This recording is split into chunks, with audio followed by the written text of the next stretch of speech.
I'm a gum chewer, basically, but I'm a pro. And I learned it in grade school because you couldn't chew gum. You can chew, you can keep your mouth moist, you can keep it from getting dry mouth, and then boom, it's under your tongue. Am I chewing? I don't know. Do you see it? Do you hear smacking? No? Oh, there it is. See? Today, ladies and gentlemen, today, I have a #1 song today. Pretty cool, actually. A song called Time of My Life.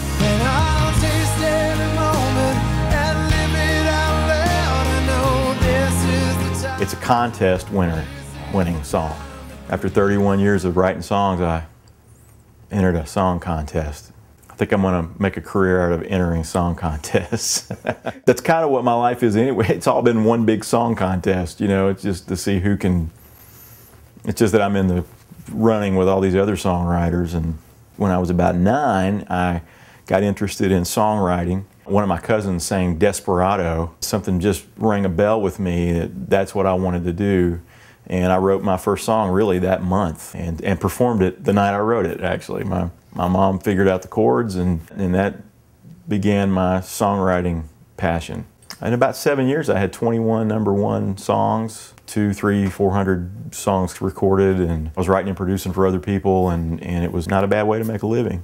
Kind of burned me out because I was really an artist at heart, and I wanted to write a certain kind of song. Went off and did a solo record on my own. Got the record signed to Universal. Had a single going up the charts. Getting calls every day. Hey man, can you go tour with this band? Can you tour with this major artist? And in the middle of that, I went to China. My wife and I went to adopt a little girl. When I got on the plane, my single was at 15 with a bullet. I was in Beijing for a week, got these little hats that said 2008 Beijing Olympics. We thought we would take this little girl back to the Beijing Olympics in 2008. We thought everything was great. Singles happening, records happening. Gonna get this little girl, go home. She's gonna have a wonderful life, you know. They handed me a little girl with a very special condition called Angelman syndrome. And Angelman syndrome is a very rare genetic disorder. Just a handful of people even know what it is in the medical profession. Prone to seizures, she couldn't sit up, she couldn't hold her head up. She was like a little rag doll. I mean, it was very difficult the first few weeks, and really the whole thing's been difficult. When we landed in America, 3 weeks after leaving, and everything looked great, the single was dead. They wanted to pull the record. None of the dates were panning out. Regie Hamm fever had passed and was gone. And I'm not writing songs for other people anymore. No one's interested in me producing a record for them. No one's interested in me on any level. And I've got this little girl to care for. She's not on my insurance plan because she has pre-existing conditions, and I had a private insurance plan. They refused to cover her. So I had to sort of wipe out my life savings to pay her medical bills. And so that kind of sent my family into this really weird 5-year slide of financial ruin and strange world of caregiving. And my daughter requires almost 24-hour care. So my wife would take a shift, I would take a shift. I would go out and play a club. My wife would, you know, went to work at a company that would provide insurance. Yeah, my wife was a radio promoter. She had promoted singles for acts like Tim McGraw, LeAnn Rimes. And she actually had left that career about a year or so prior to us going to China. When we got home, she jumped right back in and said, let me go get a job, you know, that will provide the insurance so you can work.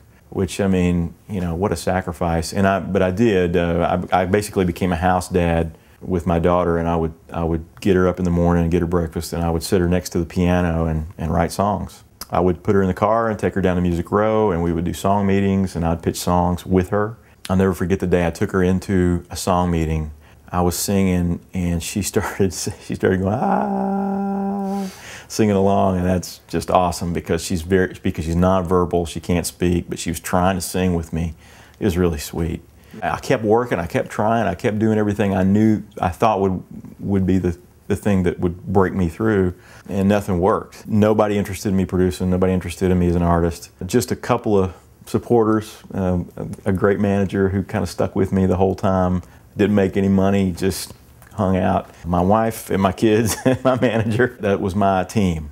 My daughter is obsessed with television, and she has been since we brought her home, and that's like the only thing that kind of calms her down and centers her, focuses her. Idol is on 1 year, and my wife and I are talking in the kitchen. We hear my daughter in the other room just cackling, laughing. She's laughing at the bad singers. And so we looked at each other, and when we find something that she responds to like that, we just kind of hang on to it. So we made sure every Tuesday, Wednesday, whenever it was on, we had it on American Idol. She was there watching it. As the singers got better, she's sort of like totally lost interest in it. But my wife was like hooked and into it. My wife said, "Why don't you enter the American Idol songwriting contest?" Why not? I got nothing to lose, you know? I went down to my office and I was going to try to write this triumphant, stand on the mountain and I've made it kind of song, and I couldn't do it. I simply couldn't do it. It didn't ring true to me. There wasn't anything about it that I believed anymore. What I had been through just led me to lines like, "Holding on to things that vanished into the air left me in pieces." I just felt the need to give in to love. You know, I felt the need to get rid of bitterness because I had a lot of bitterness, and I felt the need to just really embrace the people around me, the people that I loved, and the phrase "taste every moment and live it out loud," and I just thought that's what I want to write about. That's what I want to say. I don't know if any of these American Idol people want to sing that, but that's the only thing I can really get my head around right now, because I'm a cautionary tale of standing up there and conquering. I don't do that. I haven't been doing that. It's very much about my story, and even the magic rainbow that everybody's talking about. You know, at the end of a magic rainbow is a pot of gold. And it's what the leprechauns chase, they say. Rainbow on the horizon. Now, a lot of people talk about that line, the magic rainbow line, and I don't know. I've gotten a lot of grief about that line. And it's a deliberate line because there is no such thing as a magic rainbow. And it's a little tongue-in-cheek, and I meant it to be that way. And everybody hates it, but I'm going to sing it again for you today.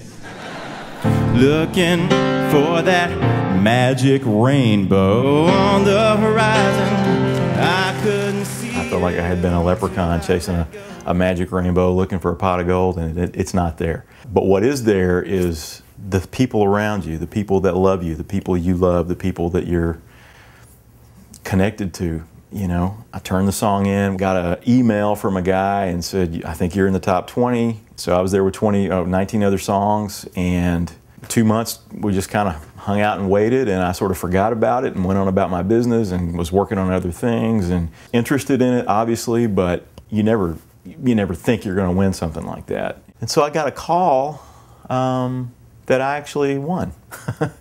And I couldn't believe it. We made arrangements to go to LA to the finale, and David Cook wins. And David Cook sings my song, and when I heard him sing it, it made a lot of sense. It made the kind of sense that it's sort of the right song with the right artist, and you kind of know when that happens. People are downloading the song, and then it goes out as a radio single, and it starts climbing the charts. And then I'm starting to see it on television shows, and they're doing like production pieces with it, and people are really responding to it. And I think they're responding to that, to the heart of it, to what it's saying. I think innately people were getting it. On the 8th day of the 8th month of the 8th year of this millennium, opening ceremonies to the Olympic Games took place, which is where I wanted to be with my wife and daughter. They start playing Time of My Life, and my wife and I just stood in the living room and stared at the television, and my wife is crying and just emotional, and I couldn't get a handle on it, and I still can't quite get a handle on it. I mean, we wanted to be there. We thought we would be there. I'm seeing all these little girls that look like my daughter. My daughter's sleeping in the next room, and it's in China, and the girl that I brought home from China is one of the reasons behind this song. And we couldn't go there, but the song was there, and the song was like talking to the world. And all the great things that have happened with this song, I mean, that was a moment I'll never forget.